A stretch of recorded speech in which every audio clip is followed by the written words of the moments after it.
दोस्तों लाया हूँ एक और मज़ेदार और प्रेरणादायक कहानी। गौतम बुद्ध की कहानी है, ध्यान से सुनिएगा। एक समय की बात है, महात्मा बुद्ध अपने शिष्यों के साथ मगध आए हुए थे। वहाँ पर एक मौची रहता था। वह मौची गांव के बाहर कुटिया बनाकर रहता था। उसके परिवार में उसकी पत्नी और 4 बच्चे रहते थे। उस मौची की कुटिया के बाहर एक बड़ा सा तालाब था जिसमें बरसात का पानी जमा हुआ करता था।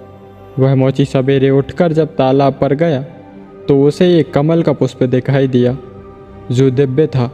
मौची ने अपनी पत्नी को उस पुष्प के बारे में बताया। उसकी पत्नी शांत स्वभाव की थी और पतिव्रता भी थी।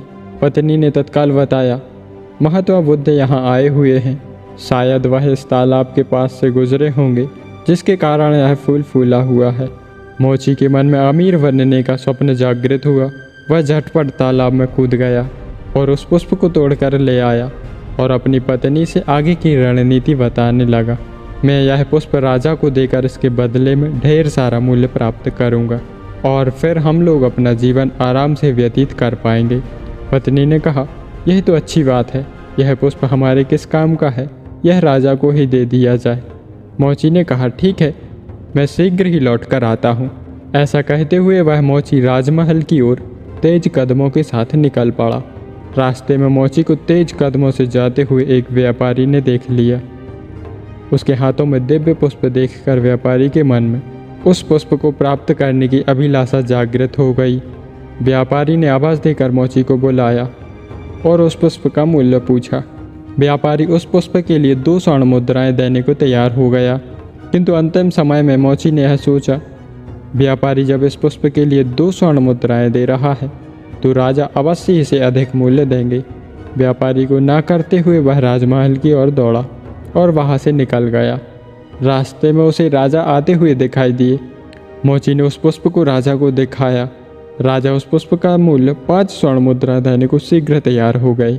वह मौची सोच में पड़ गया कि इस पुष्प में ऐसी क्या खास बात है जो व्यापारी और राजा इसकी प्राप्ति करना चाहते हैं, और मेरे पास यह पुष्प है जिसका मैं प्रयोग या मूल्य नहीं जानता। यह कितना मूल्यवान है इसकी समझ मुझे नहीं है। एकाएक उस मौची के मन में विचार आया और वह राजा को ना करते हुए गौतम बुद्ध की शरण में जा पहुंचा। गौतम बुद्ध के चरणों में गिरकर वह उन्हें पुष्प समर्पित कर देता है और अपने शरण में संरक्षण मांगता है। गौतम बुद्ध उस मौची को उठाकर हृदय से लगा लेते हैं और उसे अपने शरण में ले लेते हैं। मौची को ज्ञान प्राप्त होता है।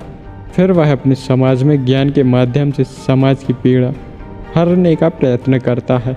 दोस्तों, हमारे जीवन में जो भी चीज़ हमें आसानी से मिल जाती है उसकी हम कदर नहीं करते, और ऐसी चीज़ जो बहुत मेहनत करने के बाद भी नहीं मिलती उसके लिए हम दुखी होते रहते हैं। तो दोस्तों, आपके जीवन में जो भी चीज़ उपस्थित है या तुम्हारे पास है वह सबसे अनमोल चीज़ है। उसकी कद्र करें और उसका सही उपयोग करें। आप उन्हीं चीज़ों का इस्तेमाल करके सफलता की ऊंचाइयों को प्राप्त कर सकते हैं। तो दोस्तों, आप लोगों को यह कहानी कैसी लगी कमेंट करके ज़रूर बताना, और इसी तरह की कहानियाँ सुनने के लिए वीडियो को लाइक करें, शेयर करें और चैनल को सब्सक्राइब करें। मिलते हैं अगली वीडियो में एक और नई मज़ेदार प्रेरणादायक कहानी के साथ। धन्यवाद।